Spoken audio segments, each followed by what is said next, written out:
का संशोधन और किसी काम की बदौलत हमने अपना घर बनाया। हमारे बच्चों को पता नहीं ये सब ना बताओ मैंने। अच्छा चलिए मैं आपसे पूछता हूँ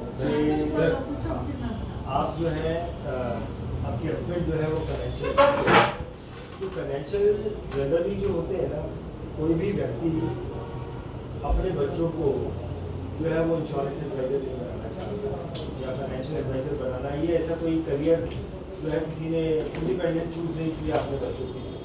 तो आपके पति जो है वो जब आपने उनसे शादी की उस वक्त वो इंश्योरेंस एडवाइजर थे या कुछ क्या था वो माहौल क्या था, और कैसे आपने जो है ये सोच लिया कि भाई ये तो हमें बहुत अच्छा जिंदगी दे देगी, क्या था माहौल वो बताइए। तब ये इंश्योरेंस नहीं किया, इनका काम इंश्योरेंस का ही था, लेकिन मैंने ये सोच के नहीं शादी करी थी कि ये इंश्योरेंस में है कुछ अच्छा कैरियर मिलने का था। मुझे तो ऋषिकेश से प्रेम था, इसीलिए मैं आ गई। सच्चाई यही है।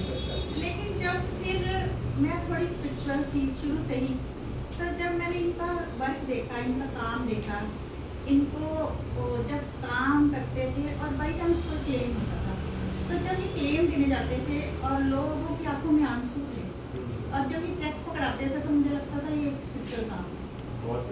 और उनकी ज़िंदगी में जब उनके हस्बैंड नहीं रहते थे या कोई कमाने वाला नहीं रहता था और ये देख के आते थे चेक, तो मुझे बड़ा प्राउड फील होता था कि आप बहुत बड़ा काम करते हैं, क्योंकि उनका दाना पानी चलेगा, इससे रोटी चलेगी, बच्चों की एजुकेशन चलेगी, तो मुझे हमेशा से प्राउड है।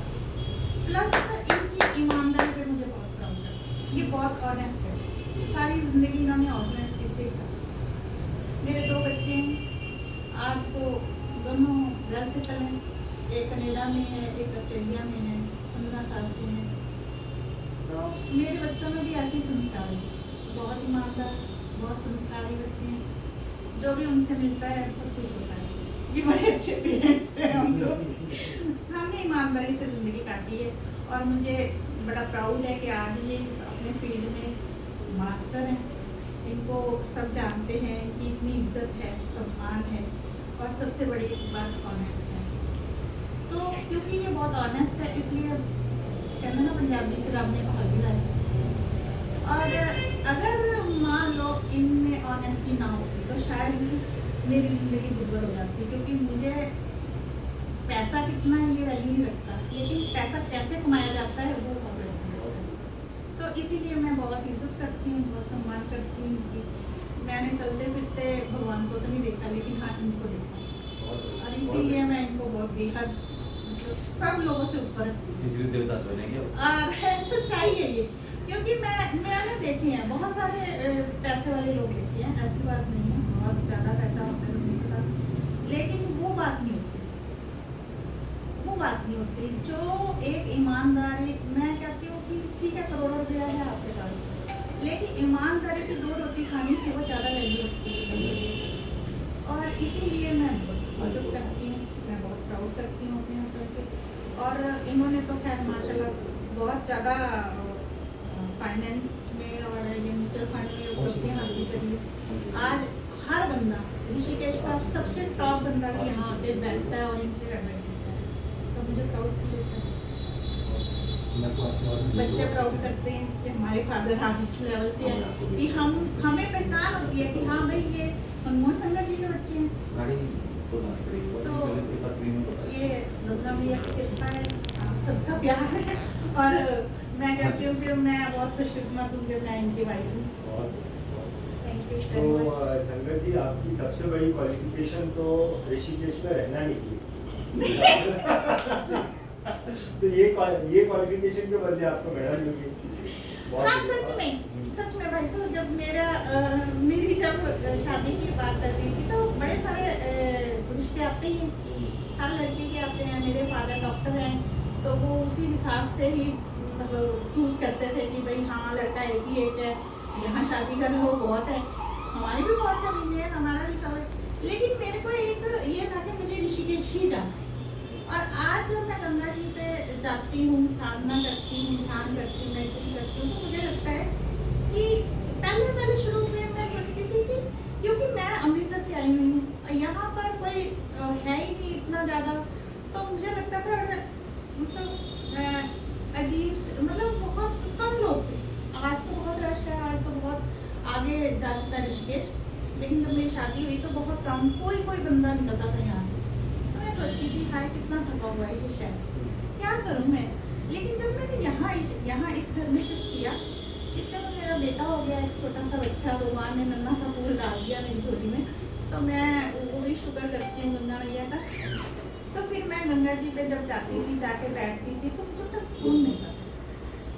और आज मैं मतलब इतने सालों से जब मैं वॉक करती हूँ या मेडिटेशन करती हूँ, और साथ में इनका साथ, इन्होंने आज तक, मैं ऋषिकेश में कैलाश आश्रम से जुड़ी रही हूँ, कैलाश आश्रम की शिष्या रही हूँ, योगा करती हूँ मैं, योगा में हमने किया। तो इन्होंने कभी भी मेरी ज़िंदगी में इतना ज़्यादा दखल अंदाजी नहीं करी कि मेरे अगर मैं मान लो कैलाश आश्रम जा रही हूँ, क्लासेस अटेंड कर रही हूँ 2 घंटे सुबह 2 घंटे शाम, तो इन्होंने कभी मेरी ज़िंदगी में ये नहीं कहा कि तुम नहीं जाओगी, तुम ये नहीं करोगी, वो नहीं करोगी। बहुत इंडिपेंडेंट उनको रखा, बहुत प्यार से रखा, बहुत इज्जत से रखा। तो मैं बहुत अपने आप को समझती हूँ कि गंगा जी शायद इसीलिए लेके आई थी मेरे को यहाँ पर। कहाँ अमृतसर, कहाँ पंजाब की धरती, वो भी सूफियों की धरती है, मेरे को प्राउड है वो, वहाँ मेरा जन्म हुआ। लेकिन यहाँ भी ऐसी ही जगह मिल गई मुझे, मैं बहुत खुश हूँ, बहुत ज़्यादा अपने आप को खुशकिस्मत समझती हूँ। क्योंकि मैं फाइनेंशियल एडवाइज़र हूँ भी, और फाइनेंशियल एडवाइज़र लोगों की ज़िंदगी पर ही मैं जो है चर्चा करते रहता हूँ। और ये चीज़ बार बार निकलती है कि भाई एक इंश्योरेंस एडवाइज़र है, उससे कोई लड़की की शादी करना चाहेगी, कोई डॉक्टर से करेगी, इंजीनियर से करेगी। लेकिन मैंने पहली बार ऐसा सुना कि कोई ऐसा भी सोचता है कि ये स्पिरिचुअलिटी का काम है, और मैं भी स्पिरिचुअल हूँ, इसीलिए मैंने जो है ये रिश्ता एक्सेप्ट किया। मेरे को सच में एक बार क्या हुआ कि एक बंदा बिल्कुल, उसको शायद गोली लग गई थी, कुछ ऐसा केस था। तो मैंने इनको देखा कि ये कर क्या रहे हैं, ये रात भर सोए नहीं। मैंने कहा मैं बड़ी परेशान, तब मेरी नई शादी हुई थी, तो मैंने कहा क्या हुआ है। तो ये मेरे को बताया तो है ना, क्योंकि इनको लगता था मैं टेंशन में आ जाऊंगी। तो ये सारी रात ऐसे घूमते रहे, और मेरे को समझ नहीं आ रहा था ये क्यों परेशान है। तो मेरे को अगले दिन इन्होंने उठ के कहा कि मैं चाहता हूँ 3 दिन ये बंदा और जिंदा रहे। तो मैं हैरान थी, इसलिए कि इसकी किस्त जमा नहीं, मैं करवा के आऊँगा तो क्लेम मिलेगा। वो कहते मेरे को पास से जमा करनी है, लेकिन ये मतलब इसको गोली लगी कि डेथ ना हो जाए इसकी। तो इनके हर काम में मैंने छोटी थी, शनिवार वाली छोटी थी, बड़ा परेशान है ये, हाँ कुछ ऐसा था। और मेरे को बड़ा मतलब इतना लगा कि ये बंदा क्या है भाई है। और ये नहीं कि हमारे पास बहुत सिस्टम है, हम तो बहुत डाउन टू अर्थ रहे हैं, और आपको पता ही है उस फील्ड में पहले धीरे धीरे ग्रो होता है, ये कोई ज़्यादा तो है नहीं है। तो फिर भी इनकी सोच में मैंने वही कहा ना कि इनकी सोच इतनी ऊंची थी, तो मेरे को हमेशा लगता था कि अरे कमाल है। और ये करवा के आए, उस दिन मैंने इनके फेस पे इनके इतनी स्माइलिंग और इतनी सेटिस्फेक्शन देखी, मैंने कहा कमाल हो गया, हाँ जिंदा है। और फिर डेथ हो गई, लेकिन उसकी किस्त जमा करा दी ताकि उसको क्लेम मिल सके कि कल को कुछ हो जाए तो कुछ ऐसा ना हो जाए इसके साथ, क्लेम ना। मैंने शायद आपकी बात सुनी होगी। हाँ वो बहुत और बहुत ज़्यादा ये टेंशन में रहे थे। उसको मिले हॉस्पिटल में तो उसने कहा वैसा मेरे केस जमा बहुत ज़्यादा। और मैंने एक बंदे को जो देखा, हम लोग गए और उसके शायद हस्बैंड किसकी डेथ हुई थी, तो इन्होंने चेक जैसे पकड़ाया ना, वो बंदी ने ऐसे अपनी चुन्नी उतार के ना इनके पैर में रखने लगी, ये छोटे से ही थे।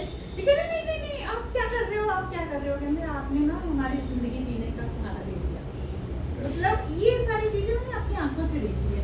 और आज तो भगवान की कृपा से बहुत इनको नॉलेज है, और मुझे प्राउड है कि इनको अपने फील्ड की पूरी नॉलेज है, और बड़ी ईमानदारी से। देखो हमारा इंश्योरेंस सब फील्ड नहीं है, हमारा म्यूचुअल फंड का है काम, और फिर भी इन्होंने टर्म इंश्योरेंस करवाना जो बंदा हमारे यहाँ आ गया कहीं भी करवा लो जाके, क्योंकि टर्म इंश्योरेंस बहुत जरूरी है।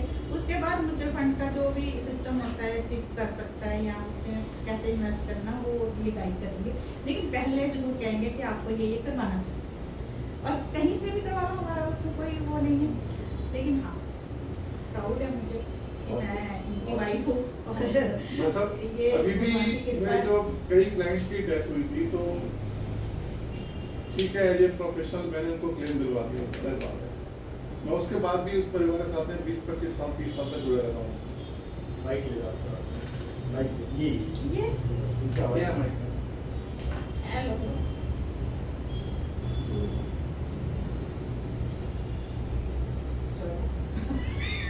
ये तो अच्छा है, कोई मुश्किल नहीं है। मुझे गुड था। अब आप कर लो, ठीक है जी। बढ़िया वीरांगना। आप नहीं, 2 मिनट बैठो तुम। अच्छा, अच्छा। 1 मिनट। रंजीत जी, वीरांगना से मिलवा दिया आपको। मैं वही बोलने वाला हूँ अभी।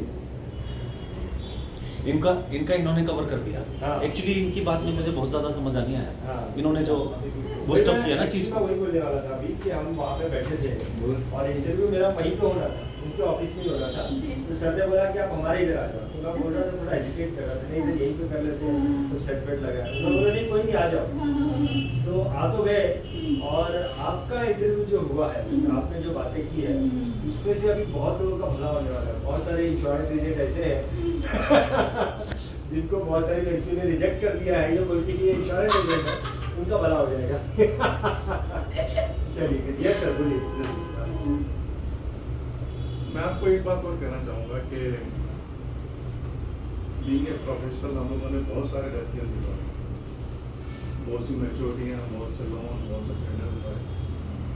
लेकिन डेथ के बाद भी मेरी कोशिश होती है कि मैं उस परिवार के लोगों से साल में 1-2 बार जरूर मिलता रहूँ। कई परिवार मेरे 20-20, 25-25, 30-30 साल से टच में हैं। अगर उस परिवार में कोई प्रॉब्लम है और मैं उनके लिए कुछ कर सकता हूँ, तो मैं करने की कोशिश करता हूँ,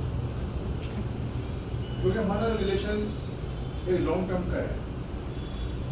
दुर्भाग्य से वो व्यक्ति ज़्यादा लंबे समय नहीं जी पाया, लेकिन हमने एक परिवार के वेलफेयर के लिए अपना काम किया, तो उसके बाद भी मेरी कोशिश होती है कि जो उनके लिए किया जा सके किया जा सके। बहुत बढ़िया।